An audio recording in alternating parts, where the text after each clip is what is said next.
Look around you. At the phone in your hand, the car you drive, the taxes you pay. You believe you live in a world of free markets and sovereign nations, but you are mistaken. What surrounds us is not merely an economy. It is the most sophisticated control mechanism ever devised, a cage of numbers so vast we can no longer see its walls. The evidence is in a number so large it has become meaningless. $315 trillion. That is the total debt of every government, corporation, and household on planet Earth. It is 3 times the size of the entire global economy. The United States owes a staggering $38 trillion. Japan owes $9 trillion. But here is the paradox that should freeze your blood. If everyone is in debt, who is owed the money? Follow the chain. Track the digital entries from government bonds to pension funds, from central banks to your retirement account. You will discover a terrifying secret. The world does not owe money to some alien species or a hidden cabal in a volcano lair. The world owes money to itself. It is a closed loop, a perpetual motion machine of obligation. But this was no accident, it was architected. Over 3 centuries, 4 men, operating in different eras, but driven by a similar cold calculus, each laid a piece of the foundation. They engineered a system where debt can never be repaid, where governments are eternal borrowers, and where a river of interest flows ceaselessly upward, enriching the very few who designed the sluices. This is not a conspiracy theory. It is documented history. The meetings happened. The charters were signed. The mechanisms are hiding in plain sight in the dry language of central bank reports and treasury bulletins. Once you see their blueprint, you will understand why $38 trillion is not a problem to be solved. It is the system working exactly as intended. This is the story of the 4 architects of your captivity, the 4 moments the debt trap was sprung, and why every single one of us is now caught inside it, with no way out. The alchemist, inventing perpetual debt. Before 1694, the world of kings and crowns operated on a simpler, more brutal financial logic. A king needed money for war or for a palace. He would go hat in hand to a consortium of wealthy merchants or powerful nobles. The terms were straightforward, a sum of gold lent for a period to be repaid with interest. And if the king could not pay, he defaulted. The lenders would lose their gold, grumble, and perhaps refuse the next request. The king's reputation would be tarnished. It was a messy, personal, and contained system. Debt was a temporary condition, like a fever. It broke or the patient died, and the system reset. This all changed with a Scottish financier and visionary named William Paterson. Paterson was a man of grand schemes and relentless ambition who had seen several of his ventures fail. But in the early 1690s, he conceived of an idea so radical it would fundamentally reshape the relationship between the state, money, and the people forever. England was at war with France. King William III was financially desperate. The royal treasury was empty, drained by the endless conflict. Tax revenues were insufficient, and traditional lenders, burned by previous royal defaults, were refusing to extend new credit. The kingdom was teetering on the brink of financial, and therefore military, collapse. Paterson approached the government with an audacious proposal. He would assemble a group of London's wealthiest merchants to lend the government the enormous sum of £1.2 million. The amount was staggering, equivalent to hundreds of millions today. But the true innovation was not in the amount. It was in the terms. He proposed that the principal, the £1.2 million itself, would never be repaid. Not in a year, not in a decade, not ever. Instead, the government would pay interest on this loan in perpetuity, guaranteed 8% annual payment forever. To manage this eternal arrangement, a new institution would be created, the Bank of England. The mechanics were diabolically brilliant. The merchants would pool their gold and give it to the newly formed Bank of England. The bank, in turn, would lend this gold to the government. The government would use its power of taxation, its ability to reach into the pockets of every citizen, to make the annual 8% interest payments to the bank, which would then pass it on to the merchant lenders. Why would any sane merchant agree to a loan that would never be repaid? Because the interest was guaranteed by the full faith and credit of the English Parliament, backed by the state's power to tax. It was a risk-free, eternal income stream. As long as England existed and could collect taxes, the money would flow. Furthermore, the banknotes the lenders received as proof of their stake were made transferable. They could be sold to someone else. The debt was immortal, but the creditor could change. But Paterson's most profound innovation was yet to come.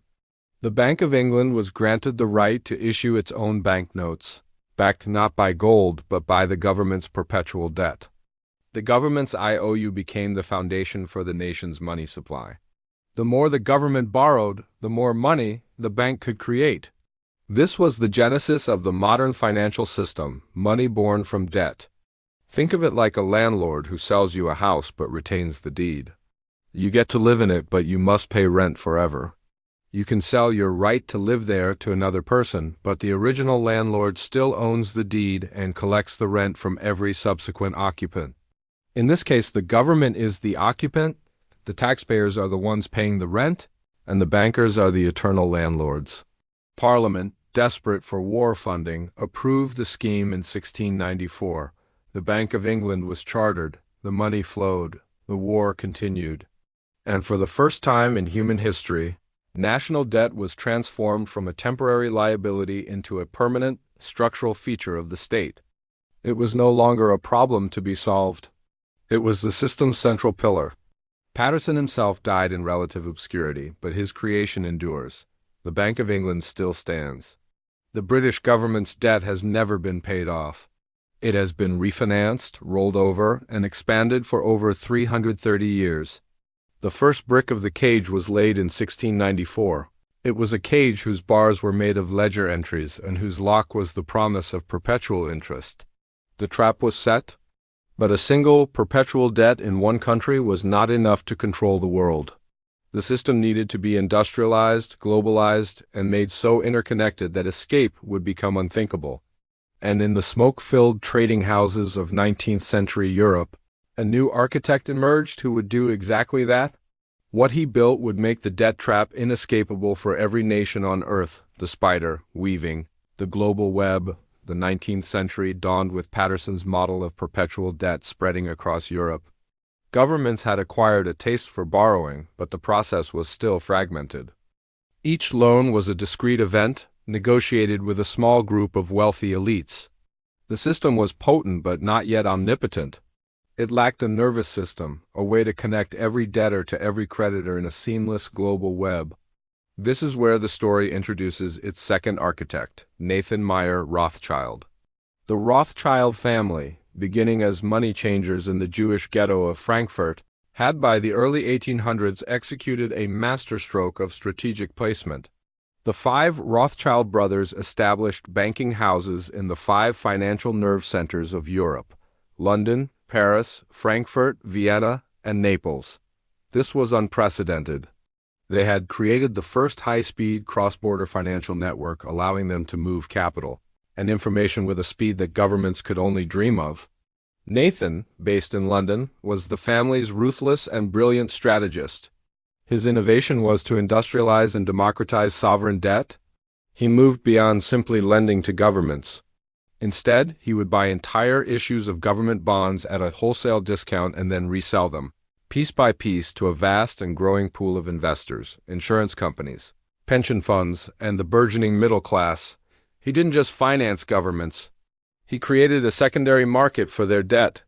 The government got its money immediately. Rothschild pocketed the spread between the buying and selling price, and the investor class received a shiny, new, safe asset that paid a steady return. He turned government IOUs into a commodity. But the true dark genius of the Rothschild model lay in leverage and information control. The legendary, though possibly apocryphal, story of the Battle of Waterloo illustrates the point perfectly. As the tale goes, Nathan Rothschild's courier network informed him of Napoleon's defeat a full day before the news reached the British government or public. What did he do with this information? He didn't buy. He first began to furiously sell British government bonds on the London Exchange. Other traders, seeing the infallible Rothschild dumping his holdings, panicked. They assumed he knew Britain had lost. A selling frenzy ensued, crashing the price of the bonds. Once prices had collapsed to rock bottom, Rothschild quietly used his agents to buy up the entire market at a fraction of its value. When the official news of victory arrived the next day, bond prices skyrocketed. Nathan Rothschild was said to have netted a profit of millions in a single day, a sum that dwarfed the fortunes of industrialists who spent lifetimes building factories. This was more than a clever trade. It was a demonstration of power. It established that the Rothschilds didn't just facilitate debt. They controlled the very environment in which it traded. By the 1820s, if a European government needed to borrow serious money, it went through the House of Rothschild. They were the gatekeepers. They set the terms. They controlled the distribution. This is the critical evolution of the debt trap. Before Rothschild, a government default was a contained affair. A king might refuse to pay a handful of wealthy creditors. It was embarrassing, but the financial world moved on. Rothschild changed the calculus entirely. He made sovereign debt tradable and interconnected. A British bond was no longer held by a few London merchants. It was owned by a French count, a German insurance company, and an Austrian university's endowment.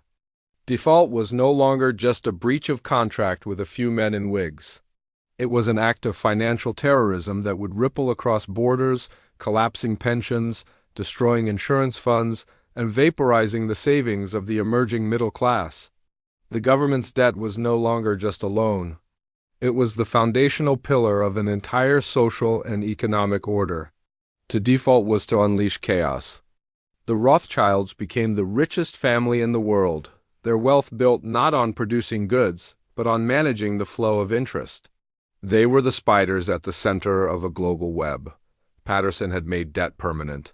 Rothschild made it inescapable by making it systemic. The cage now had a web inside it, binding everyone together. The web was woven, the trap was global. But there was still one critical limitation: the amount of gold in a bank's vault. This physical constraint meant there was a theoretical limit to how much debt could be created. That is, until a third architect emerged across the Atlantic, who would find a way to shatter this final barrier, creating a system of infinite debt. What he did in a secret meeting on a remote island would change America and the world forever.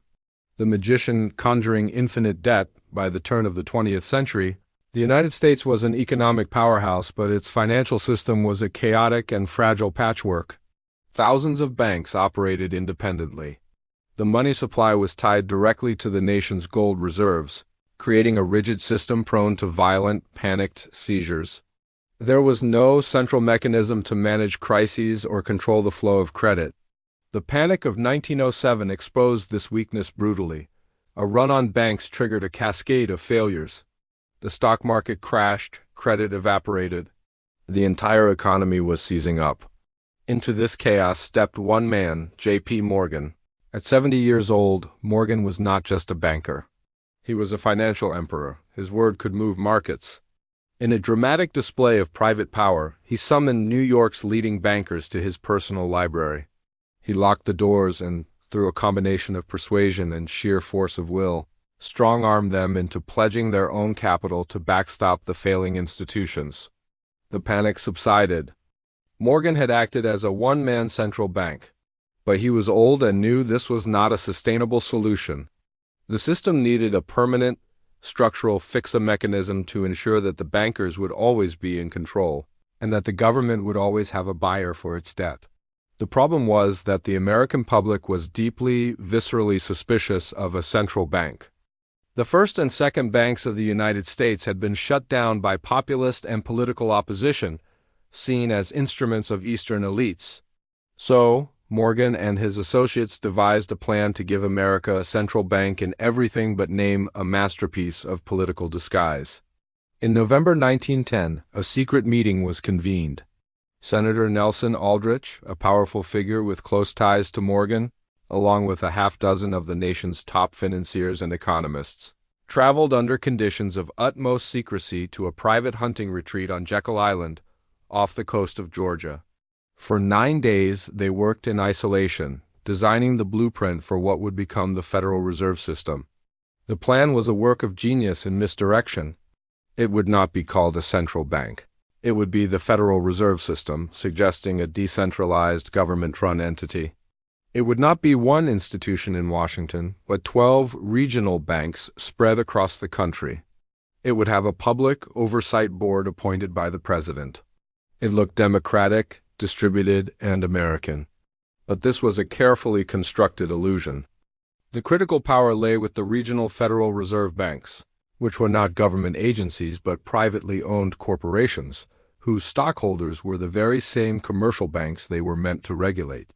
These member banks elected the boards of the regional feds, and the most important of these, the Federal Reserve Bank of New York, which would conduct all open market operations, the buying and selling of government debt, was controlled by the inner circle of Wall Street, the heirs to J.P. Morgan's empire. The Federal Reserve Act was passed in December 1913, slipped through during a pre-Christmas legislative lull when many representatives were distracted. Most who voted for it did not understand its profound implications. The final barrier to the debt trap was now obliterated.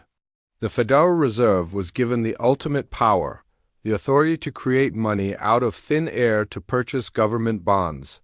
Here's the alchemy: the U.S. Treasury needs to spend more than it collects in taxes. It issues a bond of promise to pay in the future. The Federal Reserve buys this bond, but with what? It doesn't use tax revenue or gold. It creates new digital dollars ex nihilo and credits the government's account. The government spends this new money into the economy, and the debt is now an asset on the Fed's balance sheet. This created an infinite feedback loop. The government could always borrow because the Fed could always create the money to buy its debt. There was no longer any constraint. The debt could grow forever, limited only by political will and the fragile concept of confidence. The river of interest payments from taxpayers to bondholders was now guaranteed by a machine that could manufacture an endless supply of the very medium of exchange. J.P. Morgan died in 1913, the same year his system was born. His legacy was a debt engine with no off switch. The system was now permanent, global, and infinite. But a final, brutal refinement was needed. What happens when a country, trapped in this web, simply cannot pay?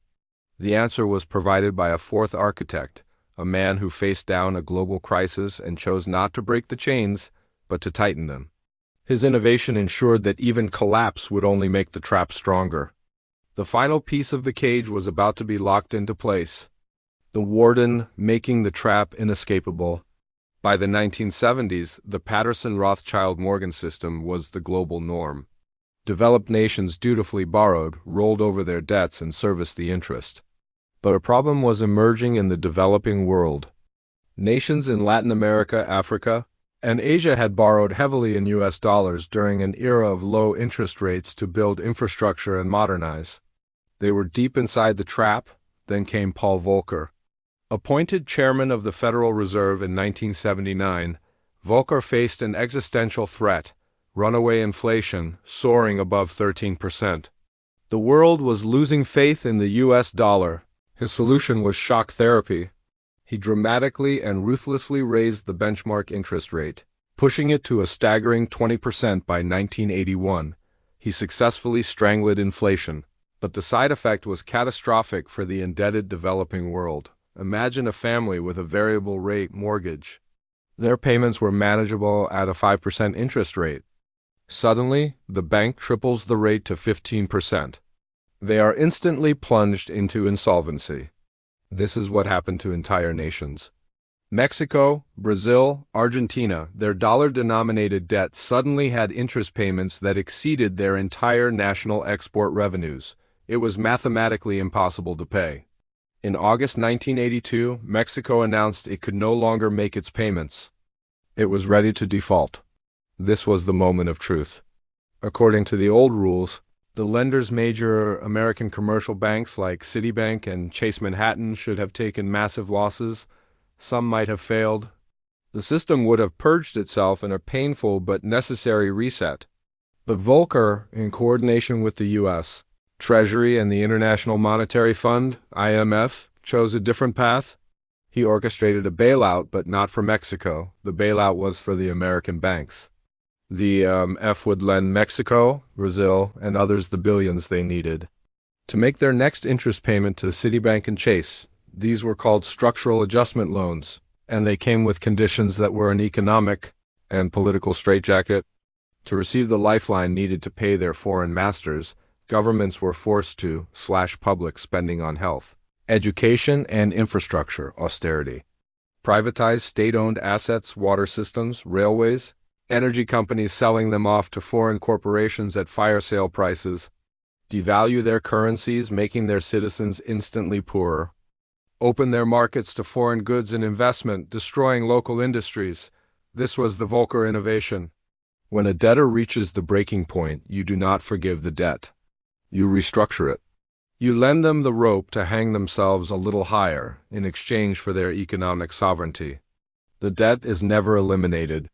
It is made perpetual, and the country is forced to dismantle its own economic defenses and sell its national wealth to stay current on the interest. This pattern has become the standard operating procedure for the global financial system.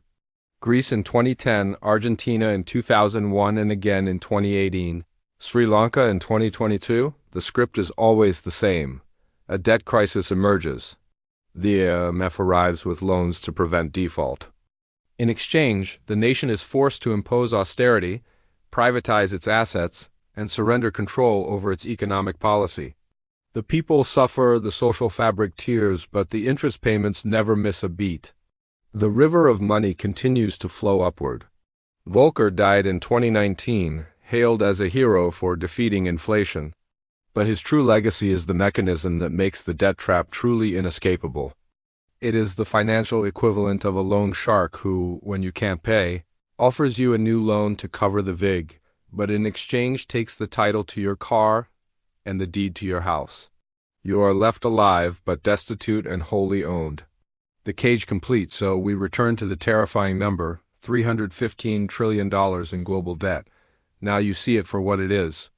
It is not an obligation to be repaid. It is the operating system of our civilization. Patterson made the debt permanent. Rothschild made it systemic and interconnected. Morgan made it infinite. Volcker made it inescapable. Together they built a cage where governments are not sovereign. They are the primary customers of a financial system they can no longer control. We, the citizens, are the collateral. Our taxes are not primarily funding schools or roads. They are servicing the eternal interest on a debt that can never and will never be paid off. This river of interest trillions of dollars every year flows ceaselessly from the pockets of taxpayers into the balance sheets of the giant asset managers BlackRock, Vanguard, State Street, and the megabanks that form the system's core. It is the largest, most silent wealth transfer in human history. The $38 trillion U.S. debt is not a sign of a broken system. It is the sign of a system functioning with perfect, chilling efficiency. It is not a bug, it is the definitive feature. The architects are gone, but the machine they built hums along, generation after generation, extracting its toll from everyone who lives within its walls. You are born into this system, you work within it, you pay its rents. And when you die, your children will inherit your place within the cage. The debt is eternal. The trap is complete. And now, you finally know how it was built.